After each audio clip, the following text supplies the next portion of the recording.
우리 오늘 말씀을 찾아서 또 오늘 말씀을 통해 큰 은혜를 얻길 바랍니다. 예레미야서 23장 5절에서 8절까지 찾아봅니다. 예레미야서 23장 5절에서 8절까지 말씀입니다. 우리 한 목소리로 읽겠습니다. 시작.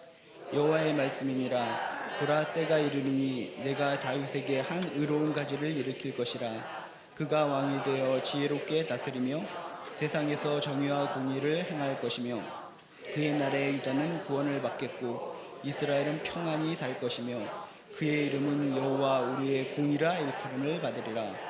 그러므로 여호와의 말씀이니라. 보라, 나의 이르니 그들이 다시는 이스라엘 자손을 애굽 땅에서 인도하여 내신 여호와의 사심으로 맹세하지 아니하고 이스라엘 집 자손을 북쪽 땅 그 모든 쫓겨났던 나라에서 인도하여 내신 여호와의 사심으로 맹세할 것이며 그들이 자기 땅에 살리라 하시니라. 아멘.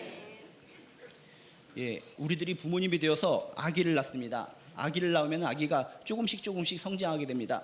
아기가 조금씩 성장할 때마다 부모님은 아기하고 무엇인가 여러 가지 재미있는 놀이를 하게 됩니다. 그래서 가장 어렸을 때 아이하고 할 수 있는 놀이가 무엇인가 살펴봤더니 가장 쉽게 곤지곤지, 잼잼 이런 것을 통해서 아이와 함께 놀아줍니다. 점점 수준이 높아지면 뭘 합니까? 고개를 가로가로 저으면서 도리도리, 그래서 순간적으로 까꿍하면서 아이에게 아주 재미있는 자극을 줘서 함께 놀아주는 것을 우리는 볼 수가 있습니다. 이렇게 곤지곤지, 잼잼, 도리도리, 까꿍 이것을 지나서 아기가 조금 더 자라기 시작하면 좀 더 심각한 놀이를 합니다.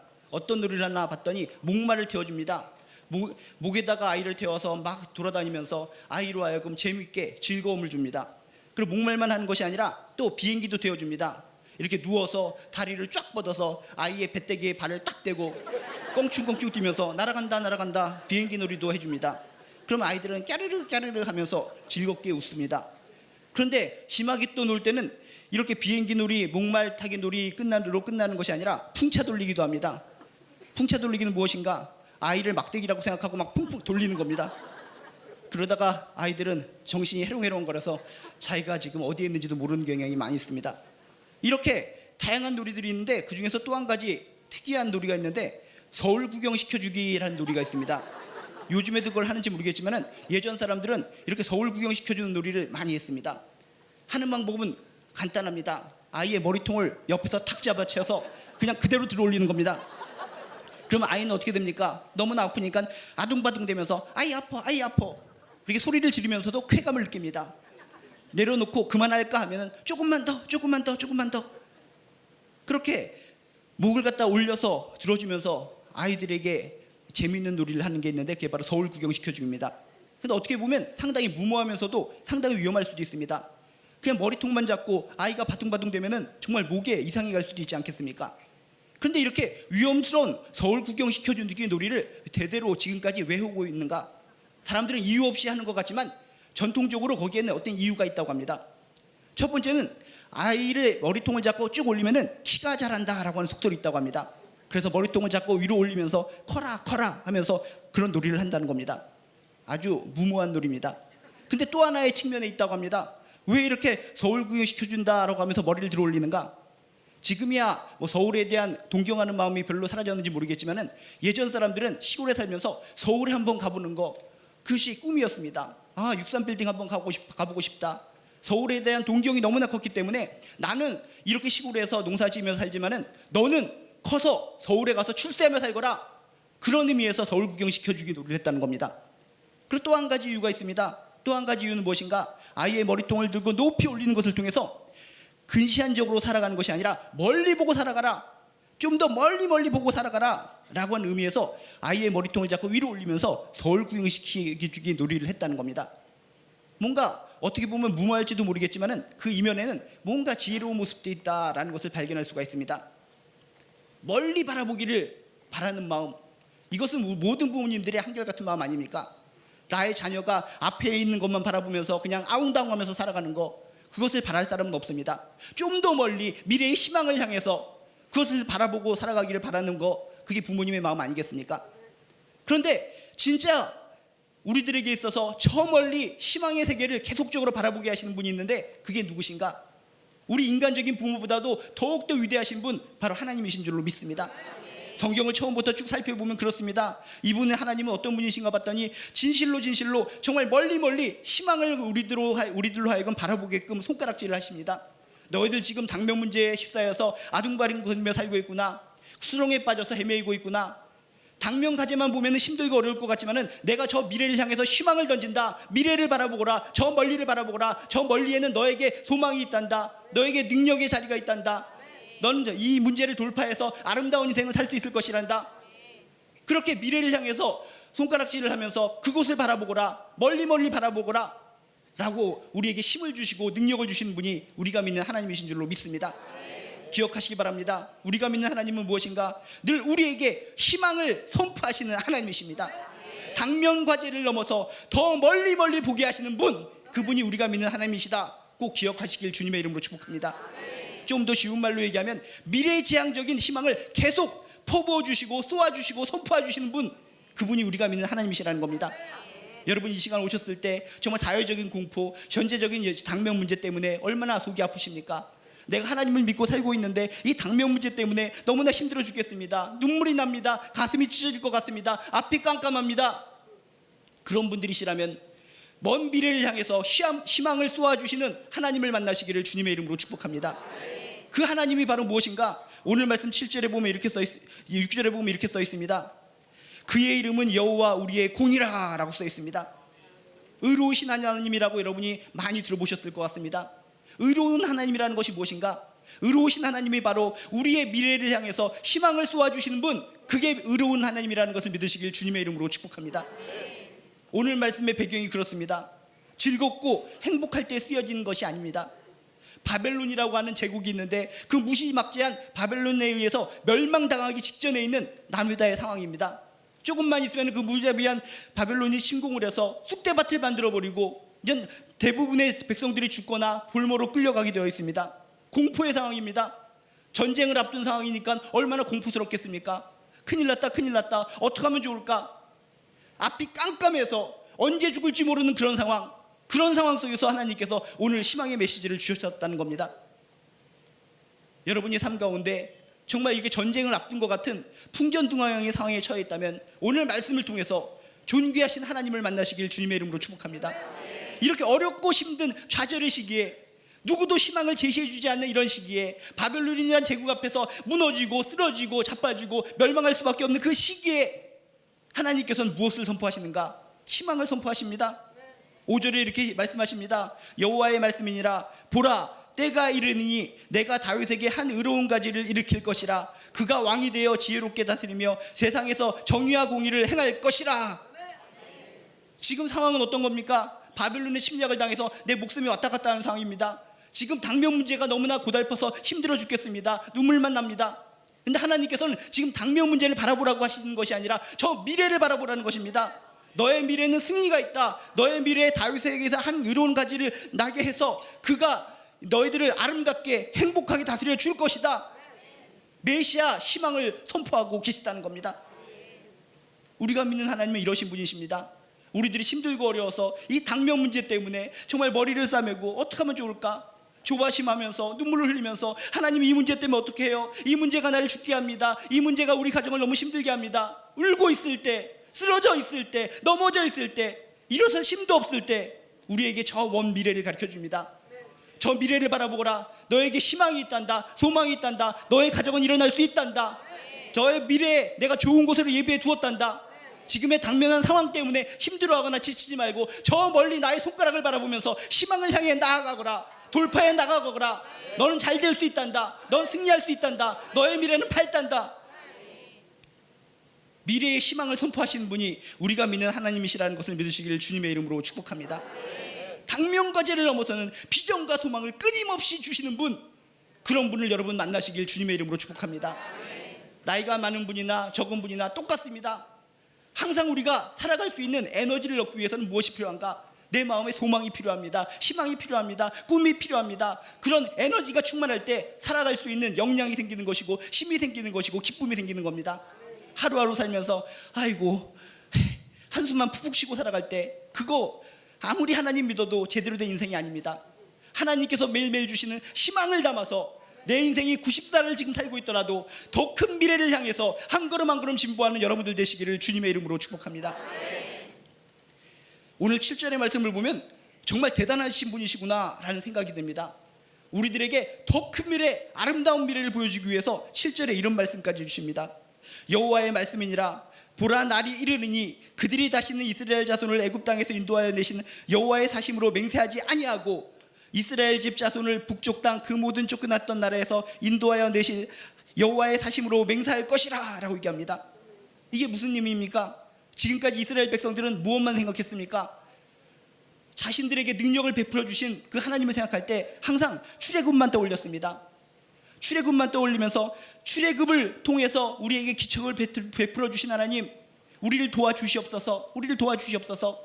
이스라엘 백성들의 머리에는 하나님의 능력이라는 것은 출애굽한 거, 출애굽을 통한 기적, 그것만 머릿속에 있습니다. 미래를 바라보지 못하는 겁니다. 과거에 얽매여서 과거의 신앙에 묶여서 살아가는 것이 이스라엘 백성이었습니다. 그런데 하나님께서는 과거의 은혜, 과거의 그곳에 묶여 살지 말라라고 지금 얘기하고 있다는 겁니다. 애굽 땅에서 인도하여 내신 여호와의 사심으로, 살아계심으로 너희들이 기도하며 살아가는 것이 아니라 앞으로 이스라엘 집 자손을 북쪽 땅 그 모든 쫓겨났던 나라에서 이끌어내실, 구원해내실 여호와의 살아계심으로 맹세해라 라고 말씀하고 있다는 겁니다. 여러분이 믿는 하나님은 작은 하나님이 아니십니다. 여러분의 과거에 역사해 주셨던 그런 기적들을 바라보면서 내가 믿는 하나님은 과거에 나에게 베풀어 주셨던 그런 기적의 하나님, 그런 기적만 내가 움켜쥐고 그런 기적만 생각하면서 하나님께 기도하고 살아가는 사람들이 많이 있습니다. 그러지 말라는 겁니다. 여러분이 생각하는 하나님의 능력보다 하나님은 더욱더 크고 위대하십니다. 더 큰 위대한 일을 행하실 하나님을 바라며 그 하나님의 이름으로 기도하며 살아가시기를 주님의 이름으로 축복합니다. 이스라엘 백성들은 참으로 속이 좁았습니다. 미래를 바라보지 못하고 과거에 얽매여 살아갔습니다. 과거의 출애굽을 통해서 우리에게 힘을 주셨던 하나님, 그 정도의 은혜만 우리에게 주실 줄로 믿습니다. 미래를 바라보지 못하고 과거에 묶여서 살아갈 때 하나님의 마음은 너무나 아프셨을 것 같습니다. 미래를 바라보라. 미래에 내가 너에게, 너희 민족에게, 너희 백성에게 더욱더 큰 은혜와 더욱더 큰 능력을 베풀어 주실 것인데 그것을 바라보지 못하고 과거에 얽매여서 살아가고 있는가? 하나님께서 답답한 마음으로 지금 이야기하고 있는 것입니다. 여러분, 하나님께 기도할 때 무엇을 떠올리며 기도합니까? 과거에 여러분에게 응답하셨던 그 작은 기도 제목, 그거 들어주셨던 하나님, 앞으로도 그 정도 수준에서 나를 응답하여 주시옵소서. 그런 작은 믿음으로 살아가지 마시길 주님의 이름으로 축복합니다. 과거에 했던 그 능력보다 더욱더 크신 놀라운 위대하신 능력을 가지신 하나님을 떠올리시면서 기도하시기를 주님의 이름으로 축복합니다. 어떤 자녀가 2명 있는데 아빠한테 이렇게 얘기합니다. 과거에 아버지가 짜장면을 사주셔서 너무나 맛있게 먹은 겁니다. 그래서 첫째 아이가 얘기합니다. 짜장면이 너무나 먹고 싶어서 과거에 저에게 짜장면을 하나 사주셔서 너무나 감사했던 아버지, 지금도 짜장면 한 그릇만 사주시옵소서. 이것도 말이 되는 겁니다. 근데 둘째 아이는 또렷또렷합니다. 이렇게 얘기합니다. 짜장면을 사주셨던 아버지, 이렇게 얘기하지 않습니다. 중국집을 통째로 사서 배 터지게 먹여주실 아버지시여, 짜장면 한 그릇만 주시옵소서. 이렇게 얘기했을 때 똑같이 짜장면 한 그릇을 열렸는데 아버지의 반응이 달라지더라는 것입니다. 과거에 짜장면 하나에 묶여서 살고 짜장면에 묶여서 이 아버지는 짜장면 한 그릇 정도밖에 사주실 능력이 없구나, 그런 능력으로 애타게 외워냈을 때 옛다, 그냥 간짜장면도 아니고 그냥 짜장이나 먹어라 하나 던져줍니다. 그런데 큰 포부를 갖고 얘기하는 이 둘째 아들, 중국집을 통째로 사셔서 내 배를 배 터지게 먹여주실 아버지시여. 그러니까는 얘가 나의 능력을 너무나 높게 평가하는구나, 나를 인정해 주는구나. 그래서 짜장면 한 그릇만 주는 것이 아니라 어떻습니까? 짬뽕, 만두, 깐풍기, 탕수육, 라조기, 팔보채, 양장피, 수도 없이 제공하는 아버지. 여러분, 하나님의 능력을 과거에 여러분이 알고 있는 그 조그만 능력의 하나님으로 믿고 살아가고 있지는 않습니까? 여러분, 하나님은 더욱더 큰 미래에 더욱더 큰 것을 행하실 능력을 가지신 하나님이십니다. 미래의 여러분들을 향해서 큰 일을 베푸실 그 능력의 하나님을 기억하시면서 떠올리시면서 기도하는 여러분 되시길 주님의 이름으로 축복합니다. 지금까지도 하나님께서 인도해 주셨고 우리에게 복을 주셨지만 지금 것은 아무것도 아닙니다. 더욱더 나의 미래에, 나의 자녀의 미래에, 나의 자손의 미래에 더욱더 큰 것으로 응답하여 주실 줄로 믿습니다. 창창한 나의 미래가 될 줄로 믿습니다. 창대한 내 자녀의 미래가 될 줄로 믿습니다. 더욱더 미래에 큰 일을 행하실 그런 미래의 희망을 바라보면서 기도하는 여러분 되시기를 주님의 이름으로 축복합니다. 우리가 믿는 하나님은 조그만 능력이 하나님이 아니십니다. 나의 상상을, 생각을 뛰어넘으셔서 위대한 일을 행하실 하나님, 그 하나님이 바로 의로우신 하나님이다, 나의 하나님이다라는 것을 명심하시기를 주님의 이름으로 축복합니다. 과거에는 홍해를 가르치던 하나님이셨지만 하나님께서는 홍해만 가르치는 하나님이 아니십니다. 하나님은 전 우주를 가르칠 수 있는 위대한 하나님이십니다. 홍해를 가르치는 하나님을 믿고 기도하시는 것이 아니라 우주를 가르치는 하나님을 믿고 기도하는 여러분들 되시기를 주님의 이름으로 축복합니다. 이렇게 우리가 믿는 하나님은 우리가 힘들고 어려울 때 그 당면가지에 묶여서 한숨 쉬고 고개 숙이고 살아가는 것을 허락하시지 않습니다. 말씀을 통해서, 다양한 방식을 통해서 우리에게 계속적으로 희망을 던져주십니다. 미래를 바라보게 하십니다. 여러분의 눈이 바뀌어서 미래를 바라볼 수 있는 안목이 생기게 되시기를 주님의 이름으로 축복합니다. 어떤 사람이 산속에서 길을 잃었습니다. 길을 잃어서 막 헤매다가 맨 꼭대기로 올라가고 보면 소망이 생길 수 있겠다라고 생각하고 산 꼭대기로 올라갑니다. 산 꼭대기로 올라갔어도 아무리 봐도 여기도 산 저기도 산 몽땅 산투성이기 때문에 아무 희망이 없습니다. 내가 인간적인 능력으로 산 꼭대기까지 올라오면 내 능력으로 살 수 있을 줄 알았는데 이곳에 올라와도 희망이 없구나, 소망이 없구나. 그래서 그냥 처절하게 고개를 숙이고 있는데 문득 생각나는 것이 있습니다. 아, 내 배낭에 망원경이 하나 있었지 하고 망원경을 꺼냅니다. 망원경을 꺼내고 지금 눈앞에는 모든 것이 산밖에 보이지 않지만 찬찬히 훑어보기 시작합니다. 망원경으로 훑어보기 시작하니까 아무것도 보이지 않았었는데 그 망원경을 통해서 저 멀리 점같이 보이는 것이 자세히 보이기 시작합니다. 아니, 저 멀리서 점같이 보이는 것이 무엇일까 하고 쳐다보니까 자신을 구출하러 오는 구조대원들의 차가 지금 몰려오고 있다는 겁니다. 인간적인 눈으로는 아무리 둘러봐도 산밖에 없는데 망원경을 통해서 쳐다봤더니 저 멀리 쳐다보는 가운데 자신을 구출하러 오는 그런 구조대원을 보면서 힘을 내고 용기를 내어서 잘 버텨서 구조받을 수 있었다는 것입니다. 우리들이 인생을 살아갈 때도 마찬가지입니다. 아무리 내가 능력으로 산꼭대기까지 올라가도 그것으로 그만입니다. 더 이상 어떻게 합니까? 내가 바삭바삭거리면서 하늘로 날아갈 수가 있습니까? 그게 인간의 한계입니다. 그럴 때 우리에게 필요한 것이 무엇입니까? 이 사람에게 망원경이 필요하듯이 하나님께서 주신 망원경과 같은 미래를 보는 안목일 줄로 믿습니다. 하나님께서는 바로 그러신 분이십니다. 산꼭대기에 있는 자, 도저히 인간적으로 헤어날 수 없는 그 자에게 망원경을 통해서 멀리서 구조대원이 오는 것을 통해서 희망을 얻듯이 하나님께서 우리에게 망원경을 던져주셔서, 영적인 망원경을 던져주셔서 현실적으로는 깜깜하고 산밖에 보이지 않지만 미래의 구조대원이 나를 구조하는 것을 보게 하는 안목을 주신다는 것입니다. 여러분이 진정 하나님을 믿으신다면 나에게 멀리 바라보는 안목을 주시는 하나님을 만나시기를 주님의 이름으로 축복합니다. 믿음이 뭡니까? 엉뚱한 것을 믿는 것이 아니라 성경이 제시된 이런 하나님을 믿으시라는 겁니다. 여기 청년들이나 이렇게 모든 분들이나 정말 얼마나 살기 힘듭니까? 뉴스를 볼 때마다, 신문을 볼 때마다 한숨 소리밖에 나오는 것이 없습니다.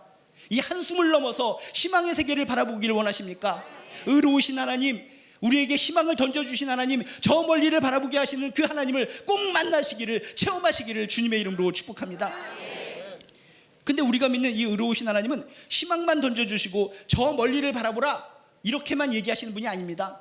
그렇게만 얘기하시고 진짜 미래를 향해 갔을 때 아무것도 남는 것이 없다면 이 하나님은 허풍쟁이 하나님이십니다.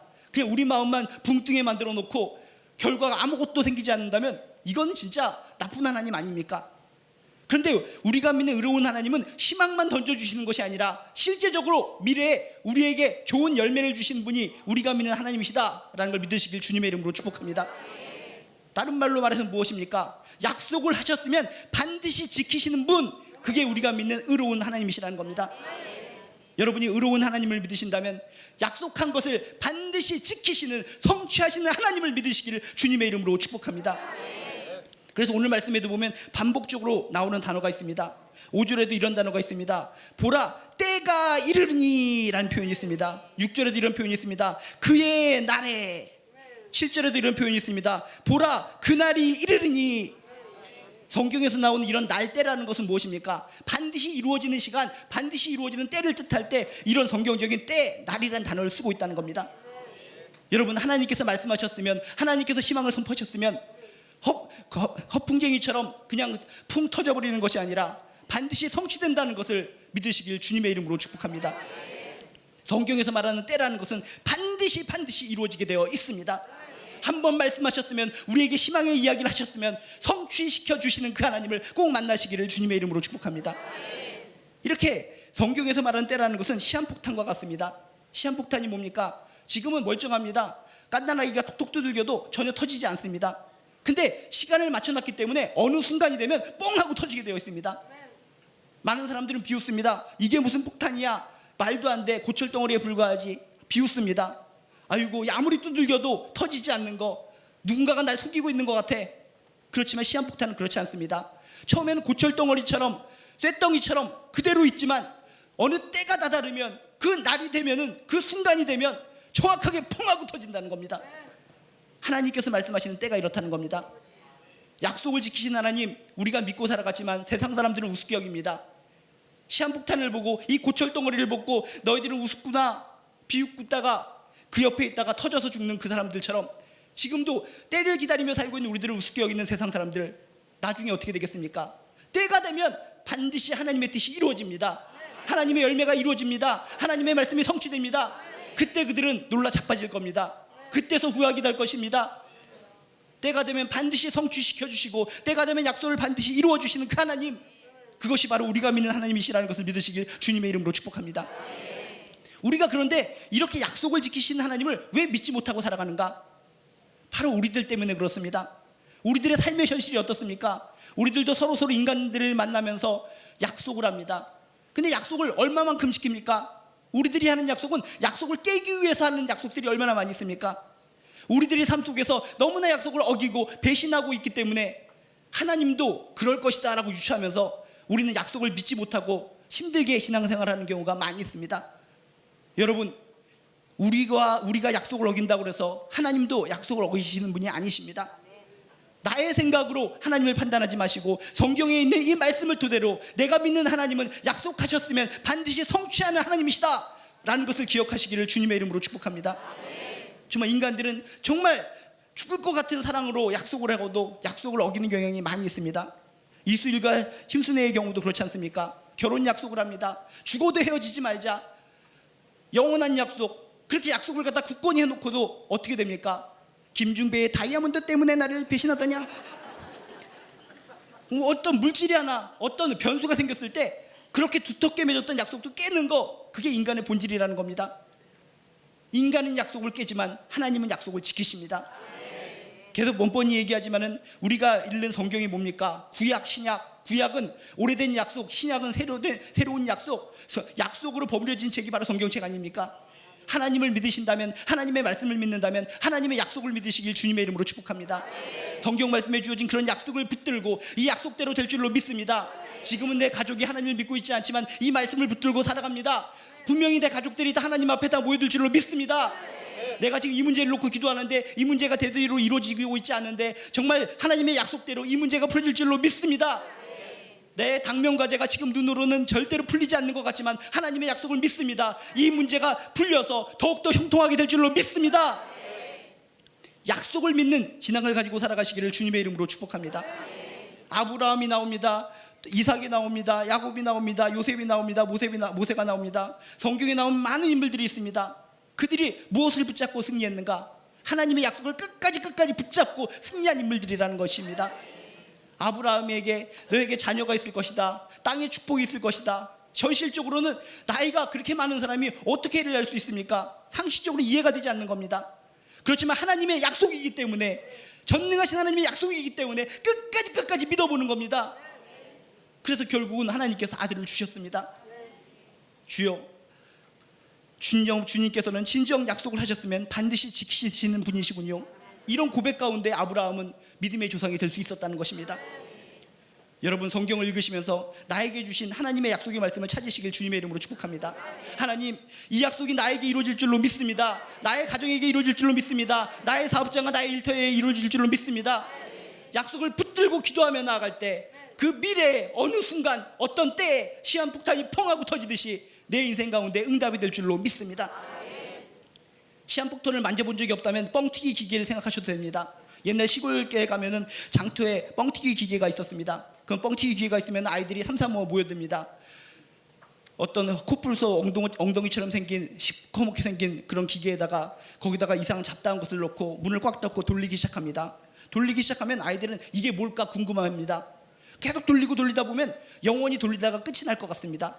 근데 결국 어떻게 됩니까? 돌리고 돌리다가 그 아저씨가 할아버지가 뻥이요 하고 소리치면은 반드시 뻥 하고 터지더라는 것입니다.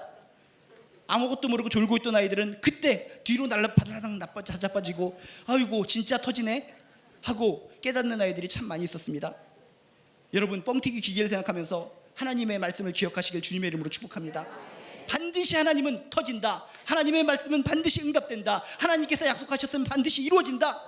약속을 믿는 신앙으로 날마다 승리하는 저나 여러분 되시기를 주님의 이름으로 축복합니다. 또한 우리가 믿는 의로운 하나님은 어떤 분이신가? 6절에 보면 이렇게 써 있습니다. 그의 날에 유다는 구원을 받겠고 이스라엘은 평안히 살 것이라 라고 써 있습니다. 우리가 믿는 의로운 하나님은 어떤 분이십니까? 궁극적으로 어둡고 힘들고 깜깜한 인생길에서 구원해 주시는 분, 우리를 건져 주시는 분, 살려 주시는 분, 그분이 바로 우리가 믿는 의로운 하나님이라는 것을 기억하시길 주님의 이름으로 축복합니다. 그냥 구원만 해주는 것이 아닙니다. 오늘 말씀을 자세히 보면 그냥 구원해 준다라고 써 있지 않습니다. 구원을 받겠고 이스라엘은 평안히 살 것이라 라고 얘기합니다. 하나님께서 여러분의 삶의 문제 가운데 건져주시고 구원해주시고 평안을 주실 줄로 믿습니다. 세상이 주는 평안과 같지 않은 정말 한결같이 끊임없이 생수처럼 피어오르는 그런 아름다운 평안, 그 평안을 얻고 살아가는 저나 여러분 되시기를 주님의 이름으로 축복합니다. 하나님은 분명히 우리를 회복시켜 주시고 되살려 주십니다. 여러분이 성경을 보면 에스겔서 37장에 마른 뼈 골짜기에서 그 마른 뼈들이 살아나는 광경을 떠올릴 수가 있습니다. 정말 힘들고 어려운 상황 속에서 마른 뼈의 그런 골짜기의 그런 기적의 이야기, 환상의 이야기를 통해서 이스라엘 백성들이 엄청나게 많은 힘을 얻었습니다. 그 마른 뼈 골짜기, 뼈다귀들이 다 흩어져 있습니다. 여기도 떨어져 있고 저기도 떨어져 있고 정상적인 뼈다귀가 하나도 없습니다. 바람이 한번 훅 불러가면은 뼈다귀 중에서 그 부스러진 것들이 휙 하고 날아가 버리기도 합니다. 무수히 많은 뼈다귀가 있었을 때 하나님께서 생기야 들어가라 라고 명령을 하십니다. 인간적인 눈으로 볼 때는 이 뼈다귀 골짜기는 영원한 뼈다귀 골짜기로 끝나야 정상입니다. 그렇지만 하나님께서 말씀하십니다. 약속의 말씀을 주십니다. 생기야 들어가라, 살아날지어다, 군대를 이룰지어다. 하나님의 명령이 떨어지자 어떻게 됩니까? 마른 뼈들이 딱딱딱딱딱딱 그 뼈마디가 맞춰지기 시작하고 힘줄이 붙어지고 핏줄이 붙어지고 가죽이 덮여지면서 인간의 제대로 된 모습을 갖게 됩니다. 그것으로 끝나는 것이 아닙니다. 하나님의 생기가 그 곳곳에 들어갔더니 움직이기 시작합니다. 군대가 되어서 군가를 부르면서 앞으로 전진하기 시작합니다. 여러분의 인생의 삶의 상태가 마른 뼈와 같은 상태로 살고 있지는 않습니까? 어떤 사람들은 고백합니다. 내가 하나님을 그렇게 믿고 살아가지만 내 인생이 정말 저 골짜기에 흩어져 있는 마른 뼈와도 똑같습니다. 너무나 속상해 죽겠습니다. 그런 심정으로 살아가고 있다면 그런 마른 뼈들에게 명령하셔서 큰 군대를 이루신 하나님을 기억하시길 주님의 이름으로 축복합니다. 우리가 믿는 의로우신 하나님은 바로 그렇다는 겁니다. 우리를 건져주신 하나님, 되살려주신 하나님, 살려주신 하나님, 평안히 살게 하신 분, 그분이 우리가 믿는 의로우신 하나님이라는 것을 기억하시길 주님의 이름으로 축복합니다. 후시딘이나 마데카솔은 어떻습니까? 상처가 났을 때 찢어진 상처 너무나 아픕니다. 후시딘을 발라주고 후후후 불어줍니다. 마데카솔을 발라주고 솔솔솔 불어줍니다. 그럼 이상하게 새살이 돋아나고 이게 살이 예쁘게 뽀송뽀송하게 바뀌더라는 겁니다. 우리가 믿는 하나님은 살 정도가 되살아나게 하는 그런 분 정도가 아니십니다. 우리의 인생을 되살려 주시고 우리의 인생을 되살아나게 하시는 분, 그분이 우리가 믿는 의로운 하나님이십니다. 이 의로운 하나님을 꼭 만나시기를 주님의 이름으로 축복합니다. 죽은 나사로의 이야기를 기억하시기 바랍니다. 사흘이나 지났습니다. 죽은 지 사흘이나 지났습니다. 나흘이나 지났습니다. 4일이 지났으면 완전히 썩은 냄새가 나는 겁니다. 썩은 냄새가 풀풀 나고 있을 때 예수님께서 돌문을 치우라고 합니다. 무덤문을 치우라고 합니다. 그리고 그 썩은 냄새가 나는 그 무덤을 향해서 나사로야 나오거라라고 외칩니다. 그때 어떤 일이 벌어집니까? 썩은 냄새가 물씬 풍기던 그 나사로가 꿈틀꿈틀거리면서 기어나오는 장면, 죽은 나사로, 죽은 현장에서 기적을 베풀어 주시고 생명의 능력을 베풀어 주시는 분, 그게 우리가 믿는 하나님이시라는 걸 기억하시길 주님의 이름으로 축복합니다. 여러분의 상황이 어떻습니까? 너무나 수렁에 빠져서 지금 눈물이 나고 하나님 힘들어 죽겠어요. 제 손 좀 잡아주세요. 저의 형편이 너무나 고통스러워요. 저의 자녀 문제가 너무나 심각합니다. 정말 건강 문제가 너무나 어렵습니다. 그런 고민과 그런 아픔 속에 계시다면 나를 살려주시는 분, 되살려주시는 분, 회복시켜주시는 분, 건져주시는 분, 그런 하나님, 의로우신 하나님을 만나시기를 주님의 이름으로 축복합니다. 언젠가 어떤 마술사가 이상한 마술을 했습니다. 냉동실에서 뭔가 얼려져 있는 뭘 가져오는 겁니다. 얼려져 있는 무엇인가를 봤더니 금붕어입니다. 금붕어가 얼려져 있는데 자신이 이것을 살리겠다고 합니다. 이건 거의 죽은 거나 다름없는 금붕어인데 내가 살릴 수 있습니다. 나는 마술사입니다. 그러면서 막 재롱을 피웁니다. 재롱을 피우더니 어떤 물 속에다가 얼어붙어 있는, 동태처럼 얼어붙어 있는 금붕어를 딱 집어넣습니다. 그러더니 막 여러 가지 주문을 외웁니다. 수리수리 마수리 치키치키 차카차카 초코초코초, 뭔가 열심히 주문을 하면서 딱 하니까 이 정말 얼어붙어 있던 그 붕어가 꿈틀꿈틀 움직이기 시작하는 겁니다. 야, 대단하구나, 생명을 살려주는 마술사라구나. 많은 사람들이 막 박수를 쳐줍니다. 그런데 이것이 정말 살았을까? 몇 초는 꿈틀꿈틀 거려서 살아나는 것 같았지만 그 방송이 끝나는 즉각적으로 살펴봤을 때 그대로 그냥 다시 죽어버렸다는 겁니다. 인간의 눈은 속일 수 있습니다. 몇 초는 꿈틀꿈틀거리게 할 수 있습니다. 그렇지만 영원히 살릴 수 있는 분은 하나님이신 줄로 믿습니다. 여러분의 삶의 상태가 얼어붙어 있는 금붕어 같은 상태입니까? 하나님, 내 인생의 상태가 얼어붙어 있는 금붕어의 상태처럼 굳어 있습니다. 너무나 답답하기만 합니다. 옴짝달싹 못할 것 같습니다. 날 살려주시옵소서. 살려달라고 외칠 때, 살려달라고 하나님께 기도할 때 나를 갖다 풀어주시고 녹여주시고 살려주실 줄로 믿습니다. 왜? 내가 믿는 하나님은 바로 의로우신 하나님, 건져주시고 평안히 살게 하여 주시는 그런 하나님이시기 때문이라는 것입니다. 그 무엇보다도 하나님은 무엇을 통해서 우리를 무엇으로부터 건져주셨습니까? 죄의 문제. 이 죄의 문제 때문에 우리가 정말 힘들게 살아가고, 죄의 문제 때문에 지옥을 염두에 두고 힘들게 살아가는데 예수 그리스도를 이 땅에 우리에게 보내주셔서 결국은 죄로부터도 우리를 구원해 주셨습니다. 죄로부터도 건져주셨습니다. 의로우신 하나님은 구원해 주신 하나님, 건져주신 하나님인데 우리의 삶 속에 있는 문제도 건져주시지만 인간에게 있어서의 가장 궁극적인 문제, 죄의 문제로부터 해방시켜 주시는 분, 죄의 문제로부터 건져주시는 분, 구원하여 주시는 분, 그분이 우리가 믿는 하나님이신 줄로 믿습니다. 많은 사람들이 의로우신 하나님을 생각할 때마다 난 의롭지 못하기 때문에 나는 안 돼 하면서 피해서 숨어서 살아가는 사람들이 많이 있습니다. 오늘 말씀을 통해서 의로우신 하나님에 대한 생각을 바꾸시길 주님의 이름으로 축복합니다. 의로우신 하나님은 어떤 분이십니까? 당면과제를 넘어서 미래를 바라보면서 미래의 소망을 계속 선포해 주시는 분, 미래적인 안목을 열려주시는 분, 그게 바로 의로우신 하나님이시라는 것을 믿으시길 주님의 이름으로 축복합니다. 그리고 말씀하셨으면 허풍쟁이 말로 끝나는 것이 아니라 약속을 반드시 지키시는 분, 반드시 성취하시는 분, 그게 우리가 믿는 하나님이시다라는 것을 꼭 명심하시기를 주님의 이름으로 축복합니다. 그리고 의로우신 하나님은 궁극적으로 우리를 구원하시는 분, 건져주시는 분, 회복시켜주시는 분, 되살려주시는 분, 궁극적으로 죄의 악 속에서 우리를 구원해 주시는 분, 자유함을 주시는 분, 그분이 의로우신 하나님이시다라는 것을 기억하시면서 의로우신 하나님의 오른손을 꽉 붙잡고 승리하는 삶, 기쁨의 삶을 살아가는 저나 여러분 되시길 주님의 이름으로 축복합니다. 의로우신 하나님을 꼭 믿으시기 바랍니다. 그래서 소망을 가지고 사시길 바랍니다. 속 좁게 살지 마시고 멀리 바라보고 사시기를 주님의 이름으로 축복합니다. 아주 큰 위대한 미래를 바라보고 살아가시길 주님의 이름으로 축복합니다. 약속을 굳건하게 믿고 영광에 이루어질 그 영광의 때, 열매가 맺을 그 때를 기다리고 바라면서 나를 살려주신 하나님을 믿으면서 승리의 인생 살아가시기를, 기쁨의 인생 살아가시기를 다시 한번 주님의 이름으로 축복합니다.